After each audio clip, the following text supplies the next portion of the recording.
Meus amigos, a primeira pergunta que hoje nos serve de tema para a nossa reflexão é, sem dúvida, uma das mais fundamentais da nossa época. Trata-se da seguinte indagação: devemos modificar o homem ou a sociedade? A quem cabe, em primeiro lugar, a transformação? Onde devemos agir para que haja uma mudança efetiva? Essa pergunta, que à primeira vista pode parecer simples, contém em si toda a complexidade das crises sociais, morais e políticas do nosso tempo, porque sabemos todos nós que há de fato uma necessidade inadiável de transformação. Vivemos em meio a uma série de erros históricos, de injustiças acumuladas, de desvios estruturais que causaram e ainda causam danos profundos a grandes grupos humanos, a comunidades inteiras. E todos aqueles que sinceramente desejam construir uma sociedade mais justa, mais humana, onde as relações sociais sejam, na medida do possível, positivas e construtivas, e não negativas e destrutivas, todos esses buscam uma resposta à pergunta: o que fazer e por onde começar? E aqui nos deparamos com uma encruzilhada. Devemos modificar o homem, o indivíduo, ou devemos modificar a sociedade? Ora, o primeiro passo é compreender que não podemos conceber a sociedade como uma entidade separada, como se ela fosse um ser autônomo, dotado de existência própria, independente dos indivíduos que a compõem. A sociedade não é, como diríamos na linguagem metafísica, uma substância per se, mas tampouco é uma mera abstração. E aqui eu faço uma crítica às visões reducionistas. Quando, por exemplo, o marxismo apresenta a sociedade como a única realidade concreta e o indivíduo como um simples reflexo das estruturas sociais, como uma abstração, nós devemos reagir com prudência. Mas também não podemos cair no erro oposto, de considerar o indivíduo como a única realidade plena e a sociedade como uma abstração vazia. Ambos os extremos são insuficientes. É preciso reconhecer que a sociedade possui uma complexidade própria, uma realidade constituída, o que eu, em uma obra ainda inédita, denominei de Teoria Geral das Tensões. Trata-se de uma obra extensa que, infelizmente, por razões financeiras, não pude ainda publicar. Nela, procuro demonstrar que existem totalidades que possuem coesão intrínseca, força de unidade e que, ao se constituírem, tornam-se realidades novas, distintas da simples soma de seus elementos. E aqui entra a ideia central, a tensão. Uma tensão, no meu sentido filosófico, é uma totalidade com forma própria, com estrutura própria, com coesão interna superior à simples justaposição de seus componentes. Um exemplo simples pode ajudar a ilustrar essa ideia: a molécula de água. Sabemos que a água é formada por 2 átomos de hidrogênio e um de oxigênio. Hidrogênio e oxigênio são elementos específicos, distintos entre si, com propriedades próprias. No entanto, ao se unirem numa proporção determinada, surge uma nova realidade, a molécula de água, que não é meramente uma adição de hidrogênio com oxigênio. A molécula de água tem propriedades que nem o hidrogênio, nem o oxigênio possuem isoladamente. A água é uma nova substância, com comportamento próprio, com coesão própria, com estrutura que subordina os elementos que a compõem. Eles se virtualizam, ou seja, eles não desaparecem, mas se subordinam à nova forma, à nova totalidade que emerge. Esta é a ideia de tensão. O mesmo ocorre com a família. O indivíduo, ao integrar-se à família, não desaparece, mas se virtualiza parcialmente. A família, enquanto unidade concreta, passa a ter interesses próprios que frequentemente se sobrepõem aos interesses individuais. E essa subordinação não é uma anulação, mas uma integração hierárquica que visa justamente a harmonia do todo. Dessa forma, compreendemos que não podemos assumir nenhuma das duas posições extremas, nem considerar o indivíduo como a única realidade concreta e a sociedade como uma ficção, nem inverter essa posição. Devemos olhar ambos como realidades concretas que coexistem, que se influenciam mutuamente, que se articulam em estruturas mais complexas. A sociedade é uma realidade composta por realidades individuais e os indivíduos, ao se integrarem, devem virtualizar muitos de seus interesses, especialmente aqueles que entram em conflito com o interesse coletivo. E isso para que possam coexistir em uma unidade superior. Isso é uma exigência lógica da convivência. Agora, não se confunda essa concepção com uma defesa de sistemas totalitários, como alguns apressadamente julgaram. Não estamos aqui dizendo que o indivíduo perde sua plenitude. Não. O que se virtualiza no indivíduo não é o que o constitui essencialmente, mas sim aquilo que, em sua expressão, colide com os interesses dos demais. O que é virtualizado é o que romperia a coesão social, o que prejudicaria a totalidade do grupo. Portanto, o que o indivíduo subordina não é sua essência, mas aquelas inclinações que seriam nocivas à convivência. E, por outro lado, ele atualiza em si aquilo que é útil, construtivo, positivo, aquilo que favorece a ordem do todo. E isso não o rebaixa, ao contrário, o eleva.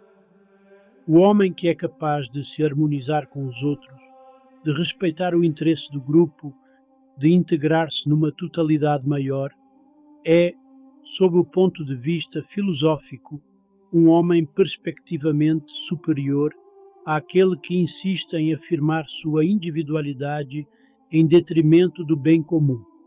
É por isso que, voltando à nossa questão inicial, podemos dizer com segurança: a modificação da sociedade exige, em primeiro lugar, a modificação do homem, porque a sociedade, sendo composta de homens, só se modifica quando o próprio homem se modifica. Não se muda o todo sem mudar a parte. Portanto, o problema é profundamente humano. E aqui reencontramos a máxima inscrita no Templo de Delfos: conhece-te a ti mesmo. Mas esse conhecimento de si mesmo não é apenas uma introspecção moral. Ele é uma exigência epistemológica, ontológica, social e espiritual. Conhecer-se a si mesmo é compreender suas disposições naturais, suas inclinações, suas tendências, aquilo que na filosofia se chama de parte dispositiva, pois é a partir das disposições que o homem adquire os hábitos. E o homem não adquire hábitos que não estejam proporcionados à sua disposição interior. Por isso, a base da mudança está em conhecer essas disposições e em orientá-las adequadamente. Na constituição da sociedade, o que o indivíduo atualiza não é aquilo que se opõe à convivência, não é o seu impulso desagregador, destrutivo ou caótico, não. O que ele atualiza é precisamente aquilo que é conveniente ao grupo social do qual ele participa, aquilo que favorece a ordem, a harmonia, a estabilidade e a paz entre os homens. E o que ele virtualiza, o que ele subordina, é justamente a sua parte negativa, aquilo que é contrário ao bem comum, aquilo que se opõe à coesão social. Portanto, o que se põe em ato é o que há de mais positivo no homem, e o que se reduz à virtualidade é aquilo que seria prejudicial à totalidade. Nesse caso, meus amigos, não há perda alguma para o homem. Ao contrário, há uma elevação, há um crescimento espiritual, psicológico e ético. O homem que é capaz de harmonizar-se com a sociedade, que é capaz de integrar-se numa estrutura coletiva de modo positivo, é, por essa própria capacidade, um homem perspectivamente superior àquele que se recusa à convivência, que se isola, que vive em constante oposição aos seus semelhantes. Então, voltemos à questão inicial. A modificação da sociedade exige, necessariamente, a modificação do homem.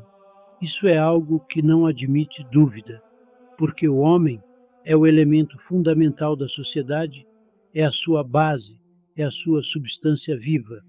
E se o homem permanece inalterado, injusto, egoísta, rebelde contra o bem, a sociedade não poderá por si mesma modificar-se.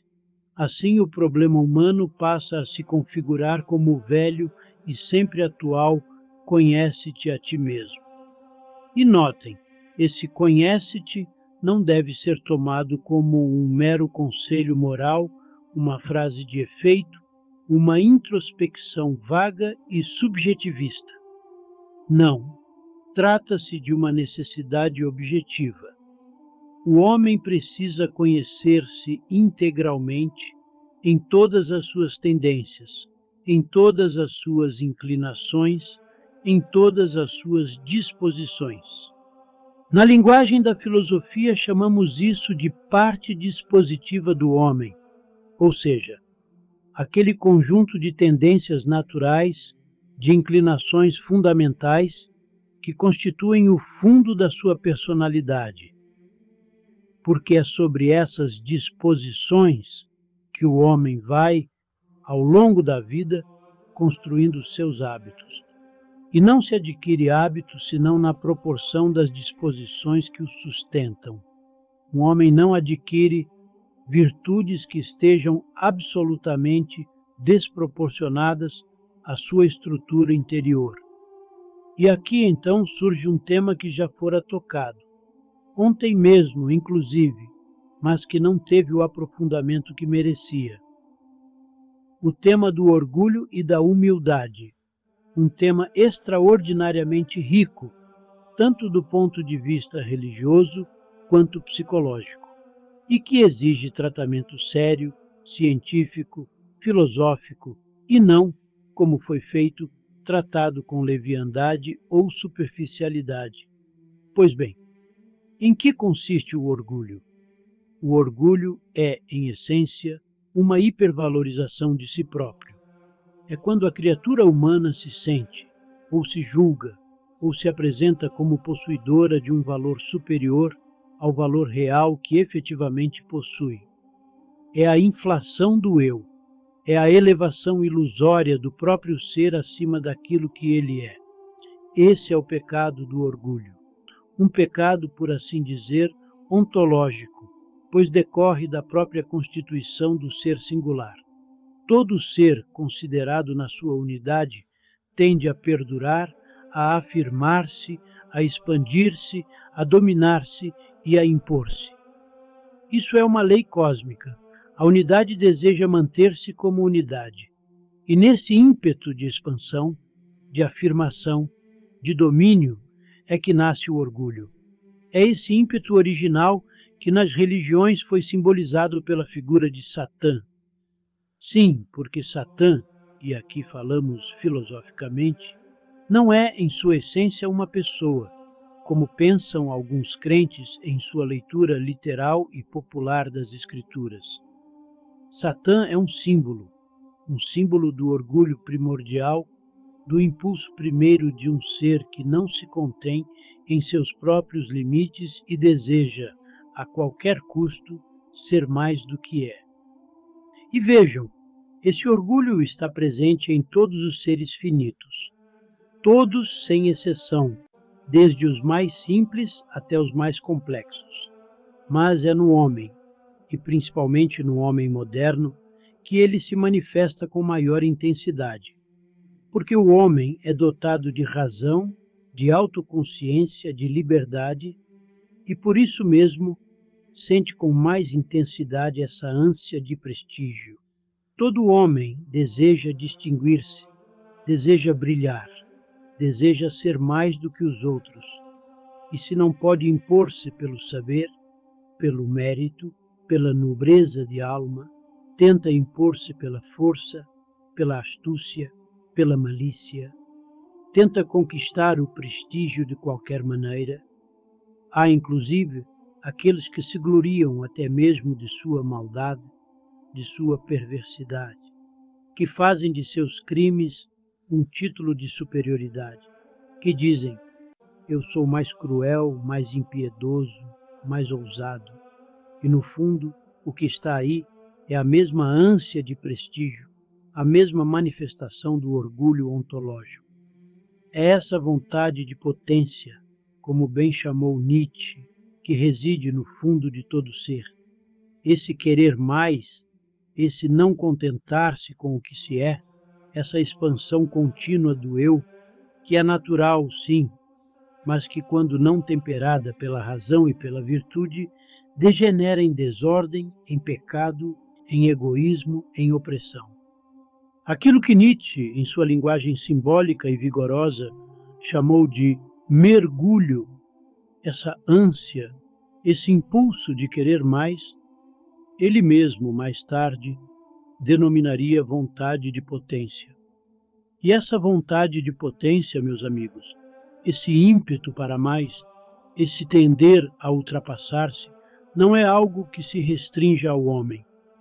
É algo que perpassa todo o ser vivo, toda a unidade concreta que existe no cosmos. Ora, se é próprio da vida tender para mais, afirmar-se, expandir-se, o que então é a humildade? E como ela se insere nesse contexto? A humildade, do ponto de vista filosófico, consiste, antes de tudo, em um conhecimento justo das próprias possibilidades. Não é negar-se, não é anular-se, não é humilhar-se diante dos outros.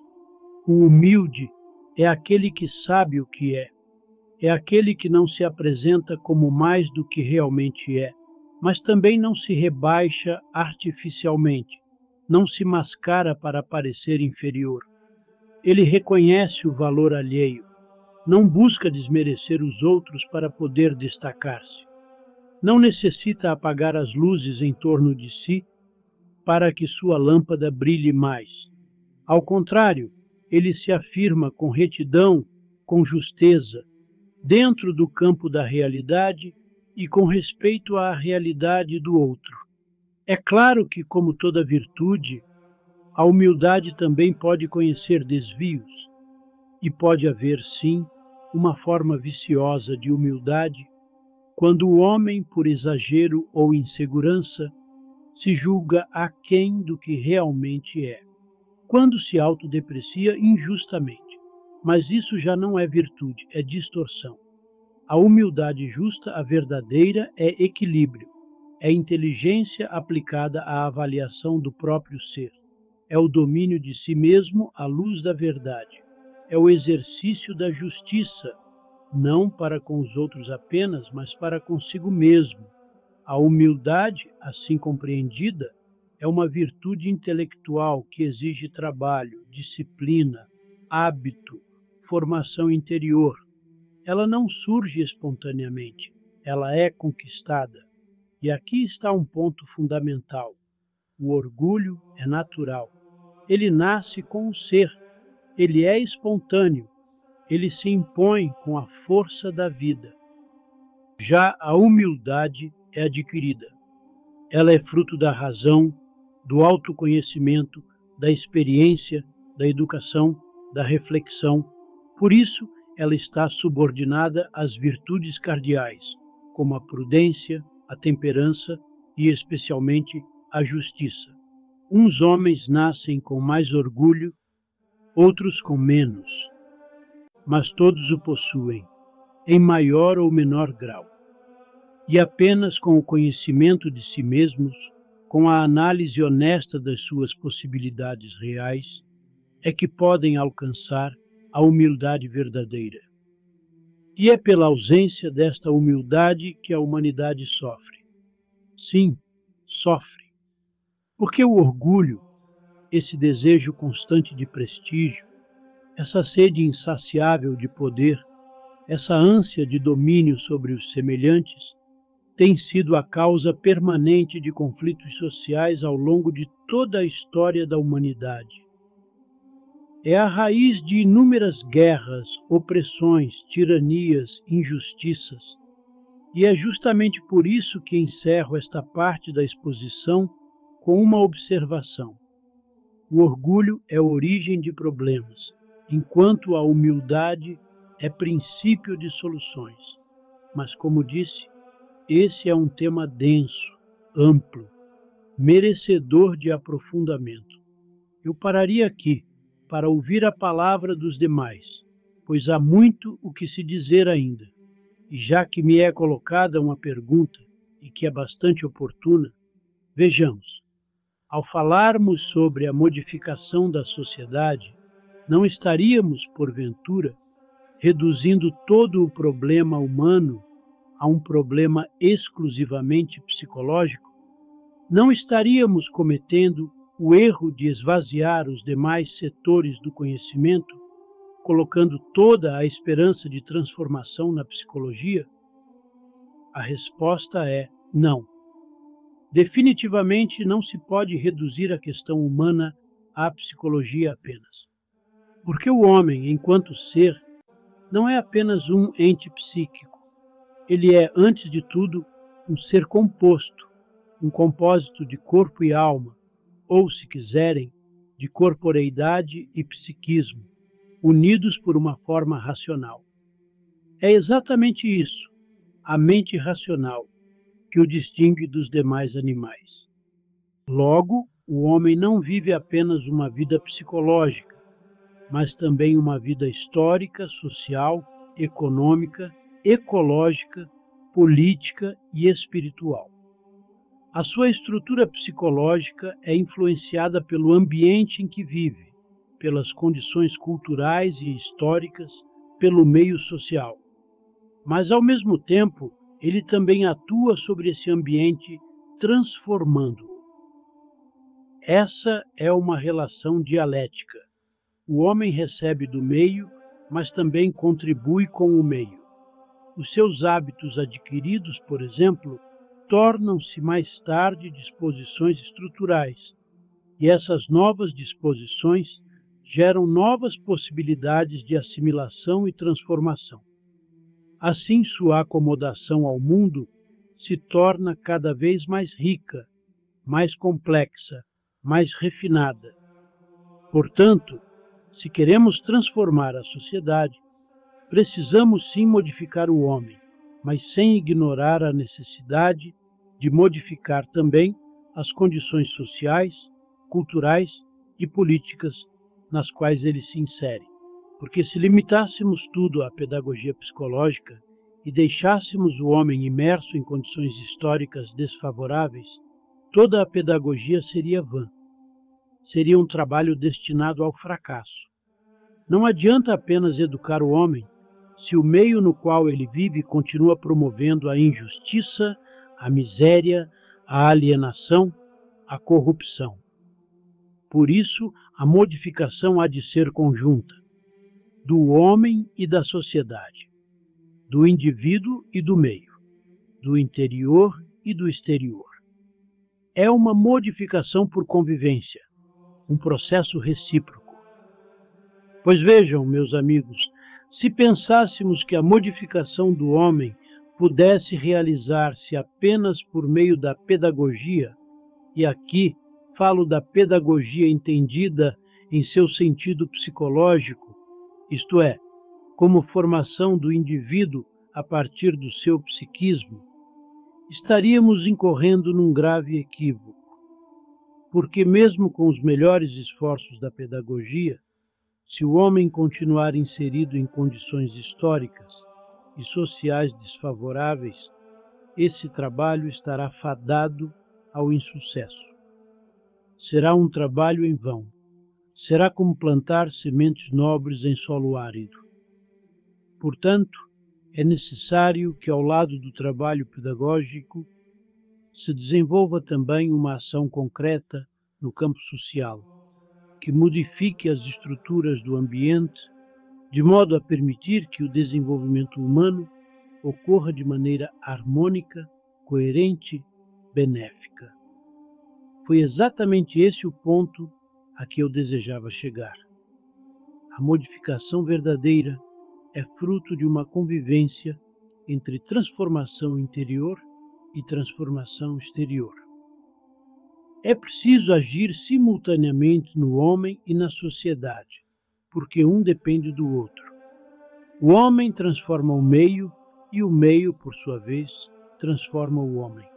E dentro dessa ação transformadora, ganha especial destaque a chamada psicologia de profundidade, que hoje vem sendo desenvolvida com intensidade e que, embora contenha, como toda ciência e informação, erros e desvios, já produziu contribuições valiosíssimas para a humanidade. É preciso dizer, há muito já de definitivo nesse campo, há muita coisa que não se perderá mais e que, se bem utilizada, poderá enriquecer profundamente a formação humana. Porque essas psicologias modernas, com seus estudos do inconsciente, das pulsões, dos complexos, das tensões interiores, vieram lançar luz sobre regiões da alma humana que antes estavam imersas em trevas, desconhecidas, inexploradas. E sempre digo, as adversidades do pensamento humano, essas ideias que nos parecem negativas, essas correntes filosóficas ou ideológicas que surgem muitas vezes com agressividade, também trazem consigo um elemento positivo. Elas provocam reações, despertam resistências fecundas, forçam a inteligência a refletir, a estruturar-se, a defender-se, a desenvolver-se. Foi assim com o cepticismo, por exemplo. Ele foi uma necessidade histórica, porque sem os céticos jamais teríamos a lógica plenamente desenvolvida. A própria ontologia, a ciência do ser, não teria se erguido com tal vigor. Foi diante do trabalho destrutivo dos sofistas e céticos que Aristóteles sentiu a necessidade de sistematizar o pensamento, de estabelecer categorias, de construir sua obra monumental. Se não tivesse havido a luta entre protestantes e católicos durante o Renascimento, não teríamos visto florescer, como floresceu, a dialética moderna. Foi a própria necessidade do enfrentamento racional que levou os pensadores de ambos os lados a aprofundarem o estudo da lógica, da argumentação, da doutrina, o que redundou numa riqueza extraordinária para a cultura ocidental. O mesmo podemos dizer do marxismo. Sim, mesmo o marxismo, com todos os seus erros e limitações, e aqui falo com franqueza filosófica, trouxe benefícios ao despertar no homem a consciência do econômico, que antes era descuidada, negligenciada, considerada de segunda ordem. Trouxe à tona a necessidade de repensar as condições materiais da existência humana, o que abriu caminho para novas abordagens, mais justas, mais equilibradas. Por isso, é preciso ver nas ideias, mesmo nas contrárias, aquilo que há de positivo nelas. Mesmo as oposições mais duras contribuem, por reação ou por superação, para o progresso do espírito humano. E é nesse espírito de abertura crítica, mas também respeitosa, que precisamos considerar o valor da psicologia de profundidade. Porque, infelizmente, muitos, inclusive dentro do cristianismo, e aqui me refiro particularmente ao catolicismo, opõem-se a ela por ignorância, por não compreendê-la adequadamente. Mas há muitos cristãos esclarecidos, muitos pensadores sérios, que acolheram e aprofundaram esses estudos com inteligência e discernimento. Destaco, por exemplo, um grupo notável de carmelitas na França, que vem desenvolvendo estudos psicológicos de altíssimo nível, com publicações admiráveis. Estão, inclusive, publicando uma enciclopédia católica do século moderno, que já conta com 157 volumes, e ainda que não seja, em seu conjunto, uma obra de primeira linha filosófica, contém textos de grande valor, especialmente aqueles que tratam da psicologia contemporânea, como os estudos de Émile Coué, Charles Baudouin e outros autores. Lembro-me de ter consultado alguns desses volumes com entusiasmo ao ver o esforço desses religiosos em compreender a psicanálise, em analisá-la criticamente, mas sem preconceito. São psiquiatras, são homens de fé, são estudiosos que unem razão e espiritualidade, ciência e revelação. Tudo isso é extraordinariamente importante, porque essa interação entre fé e ciência, entre religião e psicologia, enriquecerá a pedagogia do futuro. A pedagogia que virá será uma pedagogia mais humana, mais integrada, mais sábia, porque se baseará em princípios sólidos e, ao mesmo tempo, práticos, que permitirão aos pais e educadores orientar seus filhos com mais eficácia, com mais compreensão, com mais amor. Portanto, não há dúvida de que o trabalho psicológico que está sendo feito aqui mesmo no Rio de Janeiro, por vários entre vós, é de enorme valor. Considero essa uma das melhores orientações possíveis, porque coincide perfeitamente com o que é necessário. E o que é necessário é isso, dar ao homem o conhecimento de si mesmo. Mas, e isso é fundamental, não basta dizer ao homem, conhece-te a ti mesmo, como se isso fosse algo simples, intuitivo, automático. O autoconhecimento requer método, requer caminho, requer instrumentos. E o que é método, senão o caminho que nos conduz a um fim? O homem precisa ser guiado, precisa de mestres, de orientadores, de estruturas que o ajudem a penetrar no mistério do seu próprio ser, a conhecer suas potências e seus limites, a discernir seus impulsos e suas vocações, a superar seu orgulho natural e a conquistar a humildade da verdade, que é o conhecimento justo de suas possibilidades. Só assim ele não tentará o que está além de suas forças, o que o levaria ao fracasso, nem se acovardará diante do que está ao seu alcance, o que seria uma perda para ele e para o mundo. A humildade é a medida da verdade, e só através dela o homem poderá alcançar sua plenitude na sociedade.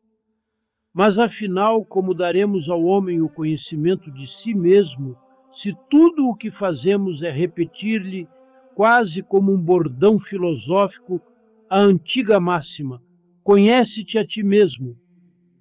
Ora, essa exortação, por mais nobre e verdadeira que seja, não basta. Não é suficiente dizer ao homem que ele deve conhecer-se, se não lhe mostramos o caminho, se não lhe ensinamos os meios, se não lhe indicamos os métodos adequados para alcançar tal fim. Sim, porque o homem, deixado a si mesmo, não sabe por onde começar. Ele não tem, por natureza, um mapa de seu próprio ser, e por isso é necessário que haja mestres, guias, orientadores, homens que, tendo já trilhado esse caminho, possam ensinar a outros a trilhá-lo também. Isso é método. E, como bem sabem, a palavra método vem do grego métodos, que significa caminho que leva a um fim. Em inglês também se diz method, no mesmo sentido. É o caminho que se dirige a um objetivo, que é, neste caso, o autoconhecimento. E para que serve esse caminho? Para que o homem possa reconhecer suas verdadeiras possibilidades, medir-se, avaliar-se com justiça. Para que ele possa, com isso, abafar um pouco o seu orgulho natural, que, como já vimos, não é um defeito moral por si, mas uma inclinação própria de todo ser finito que deseja afirmar-se. Esse orgulho não é vituperado enquanto impulso vital, mas deve ser moderado, domado, educado pela razão e pela humildade. Porque a humildade aqui não é sinônimo de fraqueza, de passividade, de resignação doentia. Não. A humildade autêntica é, como dissemos, o conhecimento claro e preciso do próprio valor. É saber que não se deve empreender o que está além das suas forças, o que seria temerário, mas também não se deve recuar diante daquilo que se está perfeitamente apto a realizar, o que seria covardia ou comodismo. Esse equilíbrio é essencial, porque há também, como já advertimos, um excesso de humildade, uma humildade viciosa, que leva o homem a negar-se injustamente, a julgar-se incapaz sem motivo, a renunciar ao bem possível por medo de fracassar. E isso também é erro, também é desvio, também é uma forma de orgulho às avessas. Por isso o método é necessário. É ele que dará ao homem a justa medida do que pode e do que não pode, do que deve e do que não deve. É ele que permitirá ao homem afirmar-se sem desrespeitar o outro, crescer sem esmagar, destacar-se sem humilhar. E esse método não é encontrado ao acaso. Ele deve ser ensinado, transmitido, vivido. E nesse ponto, então, interrompo a minha exposição para abrir o espaço ao diálogo, como é de bom costume em encontros como este. Porque vejo que a questão já despertou interesse e suscitou uma observação pertinente. Alguém pergunta: pode perguntar mais? Sim, claro, pode perguntar. Aproveitemos o momento. E vejo que a reflexão lançada aqui já encontra eco. Como disse um dos presentes, a resposta coincide com um ponto de vista que ele próprio já sustentava anteriormente e que também foi objeto de discussão com o Dr. Nuno de Rossetti, em debates anteriores sobre a psicologia, a sociologia e a modificação do ser humano. Sim, é possível que esses pontos de vista estejam agora mais amadurecidos, mais integrados, porque o diálogo, o estudo e a reflexão conjunta têm essa virtude. Permitem que ideias se desenvolvam, se aproximem, se conciliem. E é exatamente esse o espírito que devemos cultivar, o espírito de busca conjunta pela verdade, que é o fim maior de todo o trabalho filosófico, psicológico, pedagógico e sociológico, e,